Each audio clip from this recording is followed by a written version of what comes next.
বর্তমানে ভারত বাংলাদেশ পরিস্থিতি যেদিকে এগোচ্ছে তাতে বাংলাদেশ যখন তখন মুর্শিদাবাদ, মালদা ও দিনাজপুরকে তাদের নিজেদের বলে দাবি করতে পারে, যার ফলে আতঙ্কের দিন ঘনিয়ে আসছে বাংলায়। কারণ বর্তমান দিনে বাংলাদেশ যেভাবে নিজেদের ভগ্ন মৌলবাদী প্রশ্রয় ও উগ্র রাজনীতিতে দেশ চালাচ্ছে, তাতে যে কোনো দিন তারা মুর্শিদাবাদকে নিজেদের বলে দাবি করতে পারে।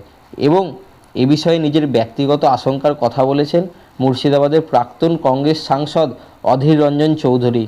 তার বক্তব্য, বর্তমানে বাংলাদেশ ঘৃণ্য চক্রান্ত করছে মৌলবাদদের সাথে নিয়ে এবং অসহিষ্ণুতা বাড়াতে সেদেশের সংখ্যালঘু মানুষের উপর, যেমন কিছুদিন আগে সেদেশে ঘটে যাওয়া চিন্ময় কৃষ্ণ দাসের সাথে যা হয়েছে, সেটা একটা ছোট ইস্যু মনে হলেও আদতে তা নয়, এটা একটা প্রতীকী মাত্র।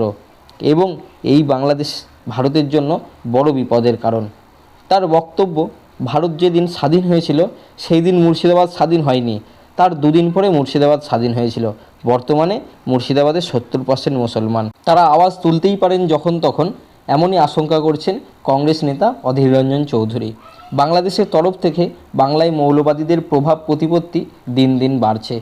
এই বাংলাদেশ ভারতের জন্য বড় বিপদের কারণ। ওরা চাইবে এক্সটেন্ডেড বাংলাদেশ, গ্রেটার বাংলাদেশ, চাইবে তারা বাংলাদেশের ভৌগোলিক সীমানা বাড়াতে।